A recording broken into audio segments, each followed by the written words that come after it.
Your number one move is you identifying who you want to be. Not who Tiffany wants to be, it's who do you want to be. Not what Patrick wants to be, not what Bobby wants, not what your older brother, sister, mom, dad. Who do you want to be? If you and I can figure out who we want to be, and it's as transparent and as clear as possible, I don't have to compare myself against your success. Now here's a problem though. Say for instance, I sit there and I say, honestly, I just want to be a person that's just a regular person, and I'm glad if I make 80 grand a year, 100 grand a year, I have a nice place, I'm married, I'm happy, my kids are with me, I have good relationships, I'm totally happy. If you say that, if that's what you want to be. If you say that's what you want to be. But if you say, I want something else, and you're not doing it, then what? Exactly, but watch this one here. If you say that's what you want to be and you're content with that life, but behind closed doors, your buddy Lewis Howes is making millions, he's doing great, he's all over the place, people are talking about it.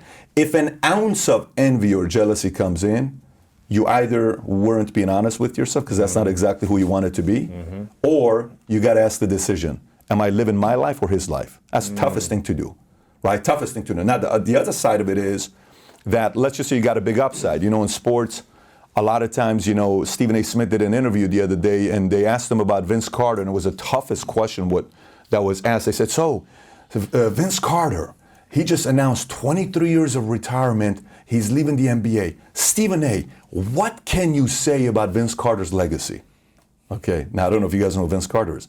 This guy dunked over the 7-footer in the Olympics. The guy retired afterwards. He got a contract with the elbow. Dunk contest with the elbow. Sick what he was doing in Toronto, McGrady. It's just beautiful when you watch this guy play. I remember one time he dropped 50 in the playoffs. You thought this guy's going to win the championships. And he came from Tar Heels, North Carolina. He's going to be the next Mike.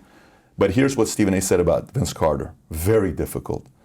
He said, you know how Stephen A. does his thing? He's just kind of like, you know. And he typically is quick to give the answer. 1 second goes by. 2 seconds goes by. 5 seconds goes by. He still hasn't said a word.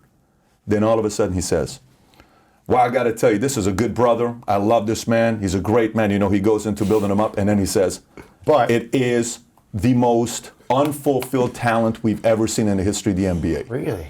He says, this man should have been competing with the Kobes of the world, the LeBrons of the world, the Jordans of the world, but we never saw it.